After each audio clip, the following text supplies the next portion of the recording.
The Bermuda Triangle, the graveyard of aircraft and ships on Earth.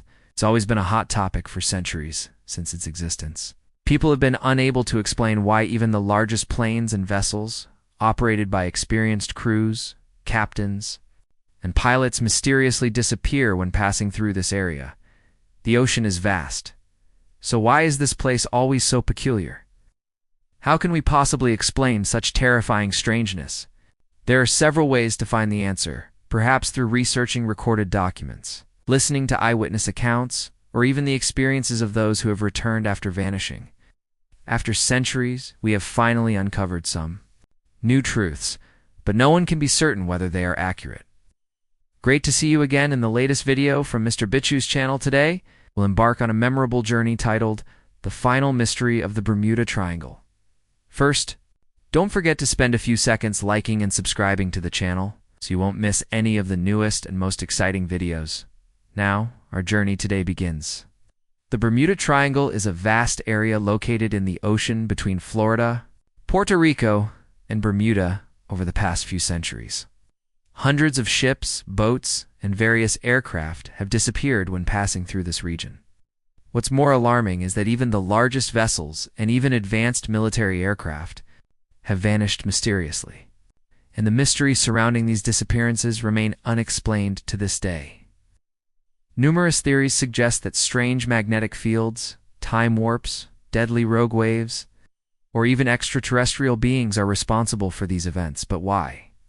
Are other areas where ships and planes vanish not as widely discussed? Many other sea regions also exhibit strange phenomena. Why is nowhere else talked about as much as the Bermuda Triangle? The Bermuda Triangle was first noted by Christopher Columbus. Surprisingly, Columbus was the first European to reach the New World, and during that very first voyage, strange occurrences began. According to Columbus's diary, on October 8, 1492, as he approached the Bermuda area, he noticed that his compass stopped working normally. Nevertheless, Columbus and his crew safely returned to Spain. However, the mysteries of the Bermuda region began to be embellished by people who started imagining Bermuda as eerie and terrifying, similar to depictions in the fifth installment of the Pirates of the Caribbean series. It was believed that all navigational devices, like compasses, couldn't function within this devil's triangle. Suspicion and fear surrounding the Bermuda Triangle intensified from 1950 onward. After an article by the TP News Agency reported statistics on the number of ships and aircraft lost in this region, this included 5 American bombers missing in 1945, 2 commercial aircraft lost in 1948 and 1949, and many other vessels. In total, over 130 people had disappeared in these well-known incidents, and of course, these numbers continued to rise in the following years. Disappearances around the Bermuda Triangle left no trace whatsoever. The obsession with the Bermuda Triangle peaked in the 1970s after Charles Berlitz published his book The Bermuda Triangle, which comprehensively documented the mysterious disappearances in the area and proposed various theories to explain them. So, what actually happened in this place? There have been many disappearances in Bermuda, big and small, so we can't possibly cover all of them in a single video with limited time. But I will try to bring you the most prominent and mysterious information possible. Perhaps we should start with the disappearance of Flight 19, the most famous and mysterious incident in the Bermuda Triangle. It was recorded on December 5, 1945, a beautiful day off the coast of Florida. USA, a squadron of 5 U.S. military aircraft took off to carry out a mission. They were known as Flight 19. Nothing seemed unusual at first, as it was merely a routine training flight expected to last 3 hours. According to the plan, Flight 19 would depart, fly eastward, reach an area nicknamed Chicken and Chick, conduct torpedo bombing drills against submarines, then fly north, and finally turn southwest to return to their base at Fort Lauderdale. There was only one special detail. They would have to fly through the Bermuda Triangle. The person in charge of the training flight and also leading the formation was Charles Taylor, an experienced pilot, a veteran with years of combat experience. Psychological stability clearly wouldn't be a major issue during a simple training mission. The aircraft took off toward the east under clear skies, and everything seemed ready However, things changed about 2 hours into the flight when they were already far from the base. The squadron leader suddenly reported an emergency. The compass on his plane malfunctioned and stopped working. Immediately, a backup compass was used, but even more strangely, the backup compass also failed. With both compasses out, the squadron leader couldn't determine their position or flight direction. He asked the other pilots in the formation, but all gave similarly unhelpful answers. Commander Taylor radioed Fort Lauderdale's control center. "I don't know where we are. We must be lost.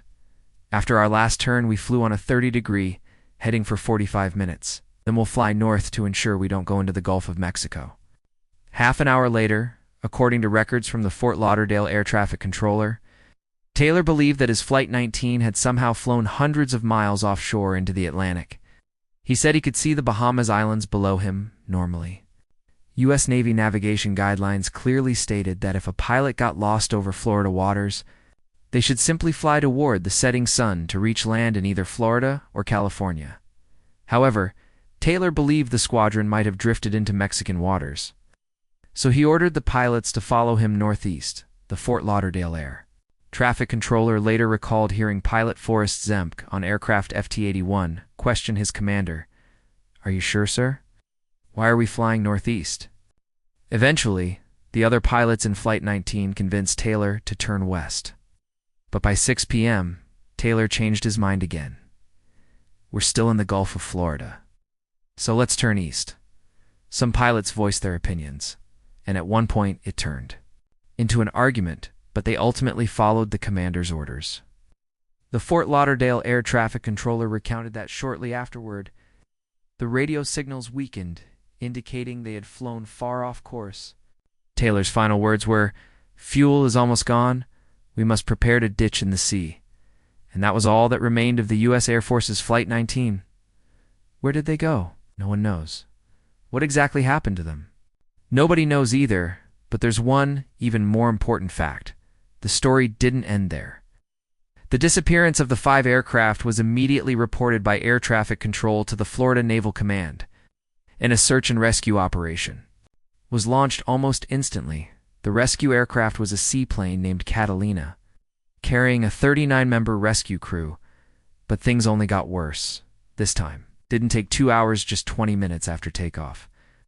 The entire rescue crew vanished from radar screens. No distress signals were sent. All attempts at communication failed. The only clue came from the crew of the oil tanker SS Gaines Mills, passing through the area, who reported seeing a bright fireball and a loud explosion in the sky, followed by oil slicks on the water's surface. Everything was rather vague, but not entirely without logic. The Navy concluded that the Catalina had fuel tanks located close to its engines, and in the past, there had been cases where high engine temperatures caused fuel to ignite and explode. Early the next morning, the search for Flight 19 and the Catalina began in earnest. The operation involved over 300 ships and aircraft, lasting more than 5 days, covering an area exceeding 500,000 square kilometers. But all efforts amounted to nothing. Search team member later shared, "They disappeared completely. Not a single body, wreckage, or oil slick was found. We saw many suspicious underwater objects, but none belonged to the fighter planes or the Catalina. They seem to have vanished into thin air. Where do we find answers to this? You did this, didn't you? You think I need those planes so my son can drive to school every day? Remember, we've already been to space." The extraterrestrial abduction theory was the first to be proposed. It's understandable back then. Any unexplained phenomenon was quickly attributed to aliens, but in this Bermuda Triangle area, no one knows what truly happened. Others believe a supernatural force caused a loss of awareness. Interestingly, not a single pilot from Flight 19 used the emergency radio frequency to call for help. One newspaper revealed that on the afternoon of December 5th, Commander Taylor arrived 19 minutes late at the airfield and requested to be excused from the flight. Due to a violation of schedule, the paper suggested that, perhaps due to a premonition, Taylor told the commanding officer, "I don't want to go. Did you really say you didn't want to fly?" Don't ask the journalist who wrote that article. So what really happened to the 14 pilots on the 5 aircraft of Flight 19 and the 13-member crew on the Catalina? After over 3 months of investigation, the U.S. Navy tentatively concluded that Flight Leader Taylor got lost due to compass failure and led the entire squadron astray, seeing small islands. He mistook them for the Bahamas and ordered the squadron to fly northeast. Meanwhile, some other pilots knew their approximate location, hence the argument about flying west. As for the Catalina, the Navy believed it exploded due to technical failure 20 minutes after takeoff. Its debris likely drifted away in the northward ocean current, and bodies were probably eaten by sharks. As the waters off Florida are home to great white sharks, however, this explanation failed to convince the public. Stories of a mysterious place where ships and planes vanish inexplicably, like in Bermuda, immediately captured public attention. The legend of the Bermuda Triangle continues to this day. In 1991, a news report claimed a rescue ship named Dipsy discovered a nearly intact aircraft from Flight 19 at the bottom of the ocean, about 10 nautical miles northeast of Fort Lauderdale. But the leader of the subsequent search admitted the wreckage didn't belong to Flight 19, the serial numbers didn't match. In fact, there are many stories of strange disappearances of ships and planes near or within the Bermuda Triangle to this day. No one can explain why Flight 19 and the rescue seaplane vanished so mysteriously without leaving a trace. This triangular region must possess some mysterious oceanic power capable of swallowing every ship and plane that enters. This tricky question still lacks an answer after the disappearance of Flight 19. The Bermuda Triangle became more famous than ever, featured in newspapers, movies, video games, magazines, and even songs as the area received more attention. People realized this wasn't the first large-scale disappearance in the region. This is the USS Cyclops, massive U.S. Navy transport and refueling ship capable of carrying over 12,500 tons of cargo. Over a century ago, it was considered nearly unsinkable. The USS Cyclops was commissioned by the U.S. in 1917 during World War I. Part of the Proteus class, it was 165 meters long, nearly 20 meters wide, and tasked with refueling Allied ships in the South Atlantic. On March 4, 1918, 306 crew members were aboard. Returning to Baltimore from Brazil, besides the crew, it carried 11,500 tons of manganese ore, and its route passed through the Bermuda Triangle. Little did anyone know this would be its final voyage. Indeed, the ship vanished without a trace, and no one is even certain exactly when it disappeared. After the incident, the U.S. Navy launched a massive search for its large and valuable vessel. No distress signals were ever received from the USS Cyclops, making it extremely difficult to pinpoint its exact location. Calculations suggest the ship was nearing the end of its journey back to Baltimore, so it likely met its fate near these waters. However, no wreckage or bodies were ever found in the Baltimore area. The loss of the USS Cyclops was considered a severe blow to the U.S. Navy. At the time, Cyclops was named after the one-eyed giant in Greek mythology and was the world's largest fuel-carrying ship, with a cargo capacity of 12,500 tons as mentioned earlier. The USS Cyclops was described by American media at the time as a gigantic floating coal mine. Of course, like other disappearances, numerous theories have been proposed to explain the loss of the warship. One theory suggests the USS Cyclops encountered a German U-boat and was hit by a torpedo. However, after World War I ended, German records showed no U-boats were operating near Bermuda when the Cyclops disappeared. So this theory was dismissed. Another intriguing theory revolves around the ship's commander, Lieutenant Commander George W. Worley, born in Germany. He may have originally been named Johann Friedrich Wimmelmann and changed his name after arriving in America. Reports indicated Worley was a harsh commander who frequently abused his crew. The theory suggests Worley was actually a high-level German spy embedded in the U.S. Navy. Thus, the USS Cyclops didn't disappear. Worley helped the German military successfully seize the ship. Of course, there's no documented evidence of this from either Germany or the U.S. Others theorized the ship was overloaded and suffered a catastrophic accident, sinking into the sea, but this seems even more implausible by the time of its disappearance. The USS Cyclops had completed its refueling mission, meaning its cargo weight had significantly decreased. Even if it did sink, the warship would certainly have sent SOS signals. It was as if some force made the Cyclops vanish from Earth. Over 100 years have passed since 1918. Yet the mystery of the USS Cyclops disappearance remains an unanswered question. What forces caused these strange events? In the Bermuda Triangle? Is there any way to explain this terrifying region?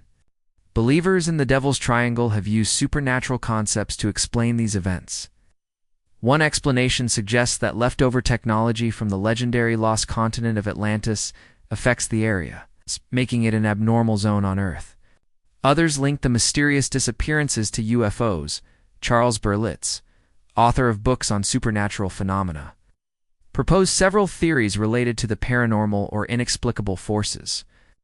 I have a hypothesis that could explain the mystery of this triangular region. According to supernatural explanations, we are not alone in this vast universe. Science simply hasn't advanced enough to detect other civilizations. Other civilizations may be centuries more advanced in science and technology than Earth. Thus, the Bermuda Triangle could be a region occupied by extraterrestrial civilizations exploring and exploiting life on our planet. Once again, I ask, are you behind the Bermuda Triangle?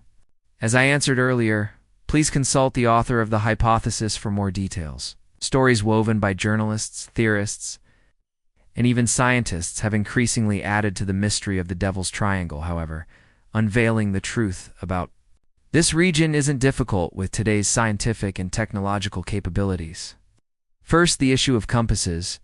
Compass malfunctions are among the most frequently cited issues in Bermuda Triangle incidents. While some claim the area has unusual magnetic fields, no evidence has been found.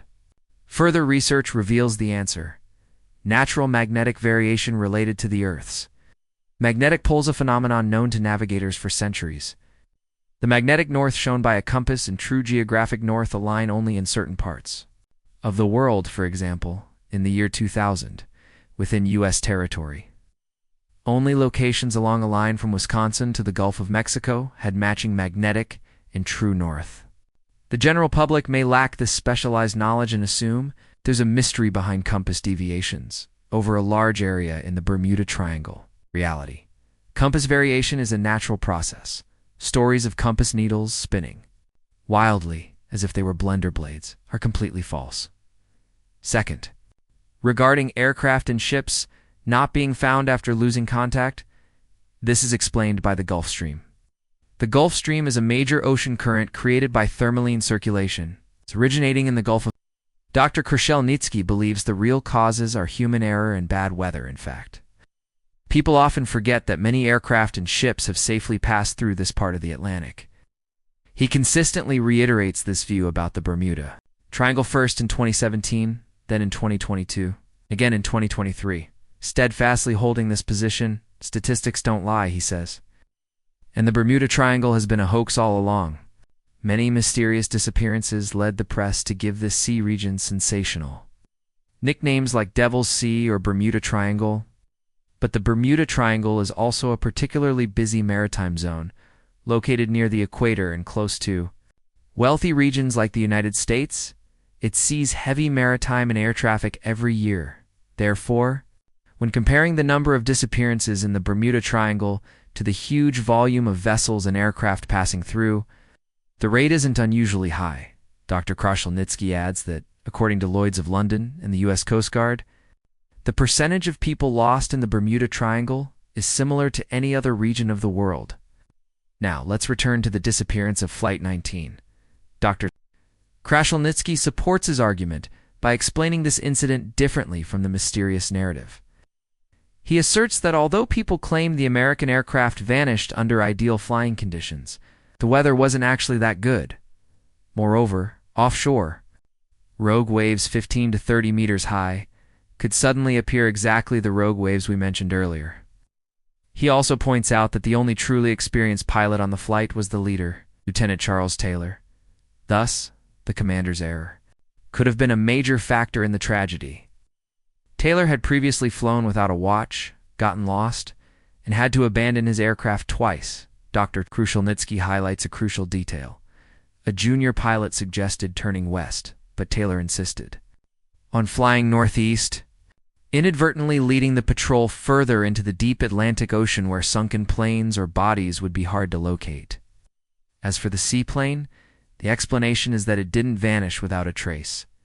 People saw it explode. There were eyewitnesses to the explosion, an oil slick, and debris after the disaster.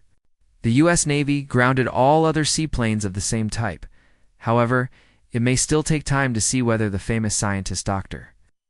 Krushelnitsky will succeed in closing the Bermuda Triangle mystery. Previously, many have tried and failed. Lloyd's of London attempted to debunk Bermuda Triangle theories before the Australian scientist emerged. Since at least 1975, disappearances in the Bermuda Triangle have occurred at rates similar to other ocean regions.